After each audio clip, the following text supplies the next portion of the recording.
Back in the 1960s, when I was young, there was a common saying going around, don't trust anybody over 30. That phrase was coined by Jack Weinberg. He was then 24 years old. He was a student, a leader in the free speech movement. Jack is now in his 70s. I wonder if you could trust Jack today. Just asking. But I have to say, his philosophy of not paying heed to the experiences of the past carries on to this day. Carries on with the radical leftists and the so-called progressive movement. Just like spoiled, precocious children, today's lefties, they just want they want what they want, and they want it now. We enjoy a lavish lifestyle like no other society in the history of mankind, but that isn't enough for them. In fact, they take for granted their abundance. My point is, I would actually like to propose a new mantra. Perhaps we should now chant, don't trust anybody under 40. It seems to me that somewhere in the last 20 years or so, long enough to influence the thinking of just about anyone under 40, our public school systems have failed to teach the basics of reading, writing, and arithmetic and have turned their prime focus to indoctrinating our young people to accept socialism. Ah, I know if there are any lefties listening, you're rolling your eyes and you've already made up your mind that this is just a cranky old man and he's painting with a broad brush and he's on an uninformed rant. Let me challenge you, listen just a little bit longer and try one or two of the experiments that I'm about to propose for yourself. First of all, the next time you're about to pay at your favorite fast food emporium, wait for the total. And let's say, for example, you owe $7.54. Hand the clerk a $10 bill. Wait for them to enter the payment in the computer terminal and then hand them 4 cents. Almost certainly, you're about to get a confused clerk. The odds are that they won't have the slightest clue how to give you change. I suggest to avoid confrontation, withdraw your 4 cents and just accept the change that the computer told the clerk to give you. You see, our progressive educators have not taught these young people to be able to count. I guess their justification is that there's no need for that as long as we have computers.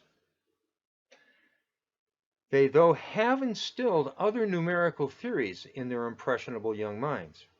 For example, the perception that their skill level is worth a minimum wage of at least $15 an hour. Now, without being exposed to complicated capitalist concepts by their teachers, such as supply and demand, these calculation-challenged young people are also unaware that a $15 per hour pay scale for them will most likely double the price of that burger and reduce the number of customers passing by the drive-up window. That fact's not lost on the burger management, though. Look for touch-screen ordering and credit card terminals in the near future to replace these recent products of our enlightened educational system, who will soon be unemployed. My guess is that if you're a lefty, you're ready to argue that these young people working at fast food emporiums are not examples of our best and our brightest. That's pretty offensive. I find that people that use this type of argument always classify themselves as being superior, never mind the fact that there was a day and a time when you needed to be taught to count. Plus, that response is oh so typical of the type of reply that lefties offer to any questions about their pet policies. You see, it deflects the conversation, and it leads us away from the simple question that was posed. Why have these young people not been taught to count? And what on earth are they being taught in schools? Experiment number 2, and I suggest you try this. It may shed some light on that second question that I just posed. Find a recent high school graduate, college graduate if you want. Pull a dollar bill out of your pocket. Ask them what they can tell you about the person pictured on the bill. The odds are good that they're going to tell you that's George Washington and that he was the first president of the United States. The odds are also good that the third thing that they're going to tell you about him is that he was a slave owner. Pull a $5 bill out of your pocket. Again, the odds are very good that your prospect's going to be able to tell you that this is Abraham Lincoln. They're going to tell you about his fight against slavery, the Civil War, his assassination. Throw them a curve. Ask them what party Lincoln belonged to. Give them a multiple choice. Was he a Whig? Was he a Democrat? Was he a Republican? It's a 1 in 3 chance that they're going to get this right, but my experience is that it is way, way less than 1 in 3 that will answer that question correctly.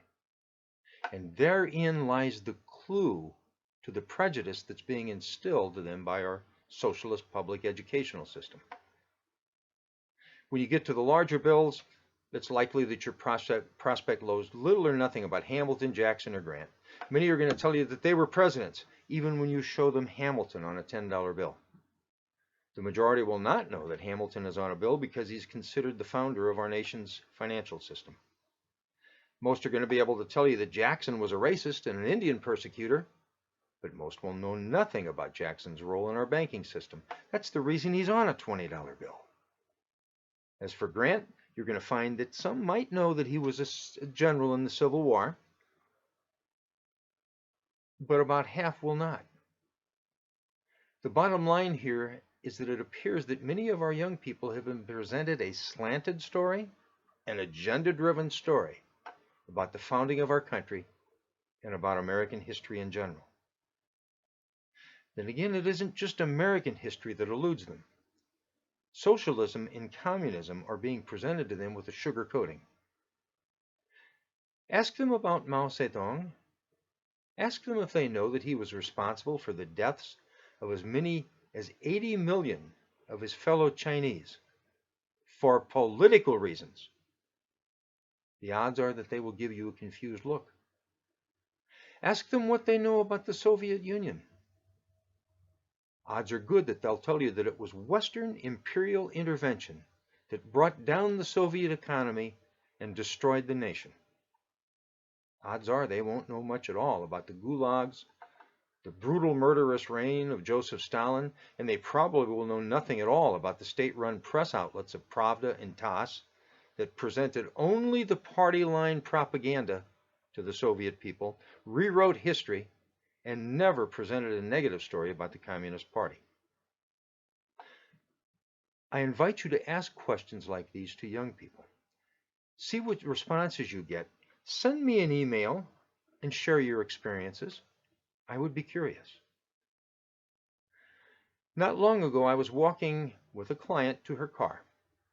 She was a science teacher at a highly respected, accredited school system.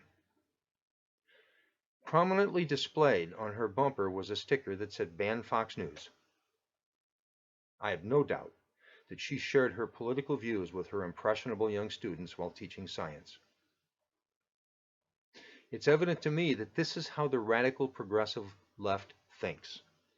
Communists are not interested in considering opposing views. Today's lefties have no use for a two-party system. The radical progressive left wants and needs you to accept their enlightened superiority and to line up behind them without any further discussion. This is the propaganda that has been fed to our public school students for the last 20 years. Consider now Nazi Germany.